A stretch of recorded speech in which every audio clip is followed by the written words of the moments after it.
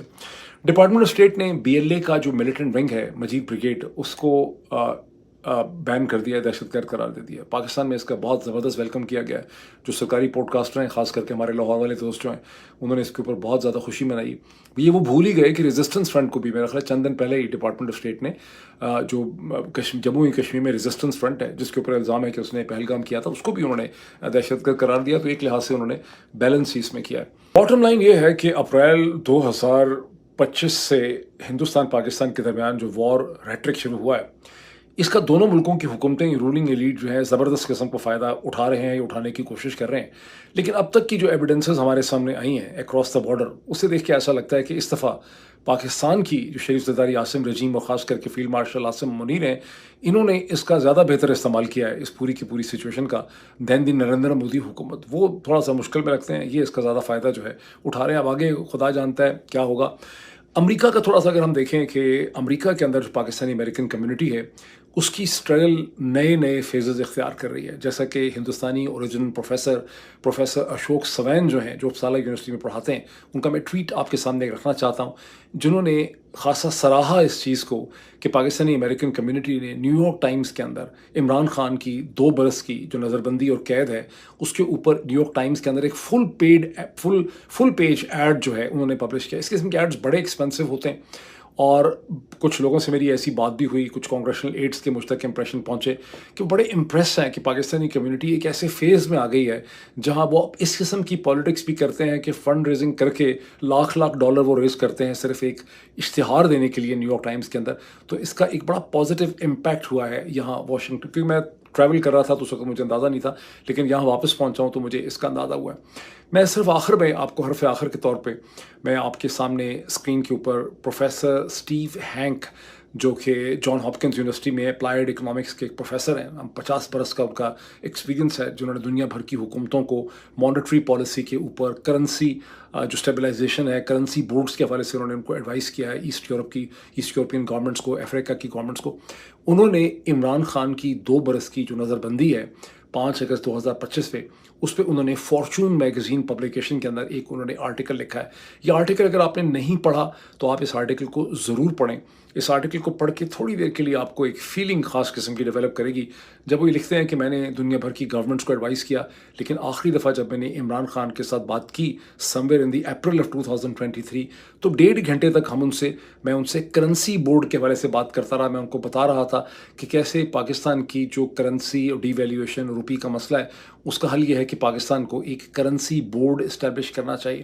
اس میں کوئی کامنٹ لکھتے ہیں, اس میں کہتے ہیں کہ اس سے پہلے میں نے لیتھوینیا کے پرائم منسٹر کے ساتھ جب میں نے اس قسم کی بات کی تھی تو انہوں نے ان کانسیپٹس کو گراسپ کر لیا تھا, اور کرنا چاہیے تھا ان کو, بیکاز انہوں نے ڈاکٹریٹ کیا ہوا تھا اکنامکس کے اندر یونیورسٹی آف ماسکو سے. لیکن وہ کہتے ہیں کہ مجھے بڑی حیرانگی ہوئی جب میں نے دیکھا کہ عمران خان نے بھی ان فائنینشیل اکنامک کانسیپٹس کو بڑی کوئکلی انہوں نے گراسپ کیا کرنسی بورڈ کے حوالے سے. کہ وہی عمران خان ہے جسے جنرل عاصم منیر نے جیل میں ڈال کے رکھا ہوا ہے. بہرحال یہیں میں بات کا اختتام کرتا ہوں, پھر آپ سے ملاقات ہوتی ہے. Thank you.